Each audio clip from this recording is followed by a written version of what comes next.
പ്രിയ സഹോദരങ്ങളെ, നമ്മിൽ പലർക്കും പ്രണയബന്ധങ്ങളെക്കുറിച്ചുള്ള അനുഭവങ്ങളുണ്ട്.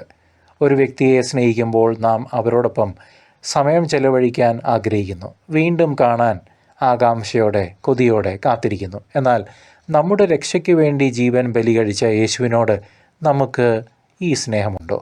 നാം പലപ്പോഴും തിരക്കിട്ട് പള്ളിയിൽ വരുന്നു, തിരക്കിട്ട് മടങ്ങുന്നു. ആരാധനാ ചാപ്പലിൽ അല്പസമയം പോലും ചെലവഴിക്കാൻ നാം മടിക്കുന്നു. ദിവ്യബലിക്ക് മുമ്പോ ശേഷമോ ആരാധനയുണ്ടെന്ന് കേൾക്കുമ്പോൾ നമ്മുടെ സൗകര്യങ്ങൾ നോക്കി നാം അതിൽ നിന്ന് ഒഴിഞ്ഞു മാറുന്നു. ഇതല്ലേ നമ്മളുടെ ജീവിതം? ഇത് നമ്മുടെ സ്നേഹത്തിൻ്റെ കുറവാണ്, സ്നേഹരാഹിത്യമാണ് കാണിക്കുന്നത്. തിരിച്ചറിയാം, തിരുത്താം. ഇന്ന് തന്നെ മടങ്ങി വരാം നമ്മളുടെ പൊന്ന് അപ്പൻ്റെ അടുക്കിലേക്ക്. നാം യേശുവിനെ സ്നേഹിക്കുന്നു എന്ന് കള്ളം പറയരുത്.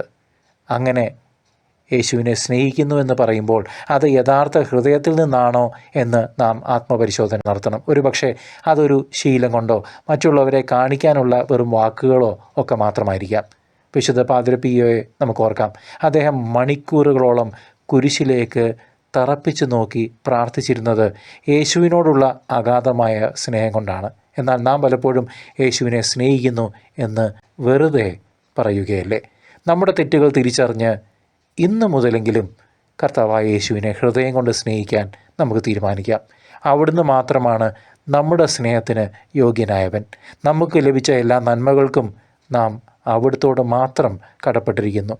ദൈവം തന്ന വ്യക്തികളും സംവിധാനങ്ങളും മാത്രമാണ് നമ്മുടെ ചുറ്റുമുള്ളത്. അതിന് ദൈവത്തോടാണ് നാം നന്ദി പറയേണ്ടത്.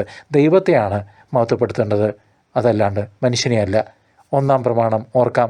നിൻ്റെ ദൈവമായ കർത്താവിനെ പൂർണ്ണ ഹൃദയത്തോടും പൂർണ്ണാത്മാവോടും പൂർണ്ണ മനസ്സോടും പൂർണ്ണ ശക്തിയോടും കൂടെ സ്നേഹിക്കണം. ഈ പ്രമാണം നമ്മുടെ ജീവിതത്തിൽ പ്രാവർത്തികമാക്കാൻ നമുക്ക് ഈ നിമിഷം തീരുമാനിക്കാം, ശ്രമിക്കാം.